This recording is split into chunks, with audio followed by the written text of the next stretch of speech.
છોટાઉદેપુર જિલ્લામાં સાદી રેતી, ડોલોમાઇટ, ગ્રેનાઇટના ભંડાર આવેલું છે.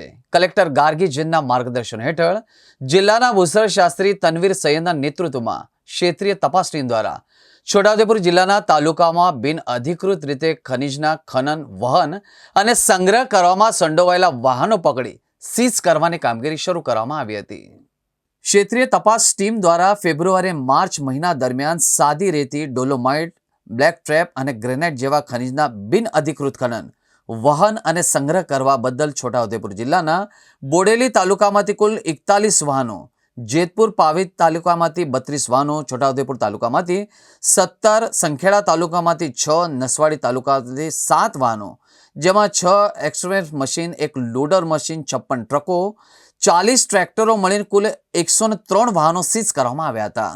આ તમામ વાહનોના માલિકોને નિયમ અનુસાર નોટિસ પાઠવી 2 મહિનામાં કુલ રૂપિયા 98.36 લાખની વસૂલાત કરવામાં આવી હતી.